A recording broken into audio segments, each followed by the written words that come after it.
آپ کو وہ چھوٹی سی چڑیا یاد ہے جو ابراہیم علیہ السلام کی آگ کو بجھانے کے لیے اپنی چونچ میں پانی لے کے آ رہی تھی؟ اس نے یہ کوشچن نہیں کیا تھا کہ وہ مدد کیسے کریں، اس نے صرف اپنا حصہ ڈالا تھا، کیونکہ اس کو بھی کل قیامت کے دن اللہ سبحانہ و تعالیٰ کے سامنے اپنی اکاؤنٹیبلٹی کا خوف تھا کہ کل اللہ سبحانہ و تعالیٰ نے اگر مجھ سے پوچھا کہ تم نے ابراہیم علیہ السلام کی آگ کیوں نہیں بجھائی تو میں کیا جواب دوں گی؟ تو سوال یہ نہیں ہے کہ ہم کیا کر سکتے ہیں، سوال یہ ہے کہ واقعی ہم کچھ کرنا چاہتے بھی ہیں کہ نہیں۔ یاد رکھیں کہ مدد صرف میدان جنگ میں نہیں کی جاتی کہ ہم غزہ پہنچ جائیں اور جہاد شروع کر دیں، مدد نیت سے بھی ہوتی ہے، مدد آواز سے بھی ہوتی ہے، مدد قلم سے بھی ہوتی ہے، اور سب سے بڑھ کر مدد دعا سے بھی ہوتی ہے۔ کرائٹیریا تو نبی اکرم صلی اللہ علیہ وسلم نے ہمیں دے دیا تھا کہ تم میں سے اگر کوئی برائی دیکھے نا تو اسے اپنے ہاتھ سے روکو، ہاتھ سے روکنے کی طاقت نہیں رکھتے تو اپنی زبان سے روکو، زبان سے روکنے کی طاقت بھی نہیں رکھتے تو کم از کم اسے دل میں تو برا جانو، اور یہ ایمان کا سب سے کمزور درجہ ہے۔ کیا ہمارے سوشل میڈیا پلیٹ فارم صرف انٹرٹینمنٹ کے لیے رہ گئے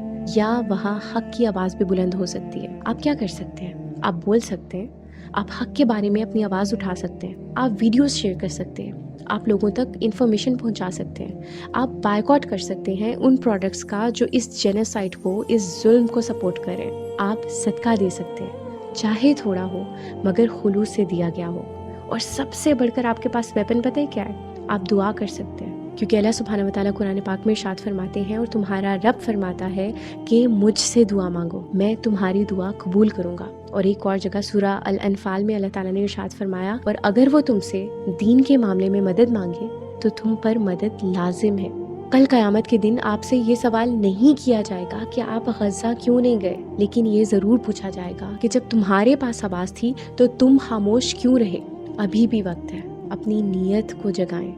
اپنی آواز کو استعمال کریں، اپنے سوشل میڈیا پلیٹ فارمز چاہے جتنے چھوٹے ہیں ان کو یوز کریں، اویئرنیس پھیلائیں، ویڈیوز شیئر کریں، اور اپنی دعا کو پلیز کمزور نہ جانیں، کیونکہ کبھی ایک دل سے کی گئی سچی دعا، ایک سچی تڑپ تاریخ بدل دیتی ہے۔ اب 90 دن کے بعد یا تو ہمارے بہن بھائی اس قانون کی وجہ سے ناحق قتل کر دیے جائیں گے یا آپ کی خاموشی انہیں مار ڈالے گی۔ فیصلہ آپ نے کرنا ہے، so please share this video.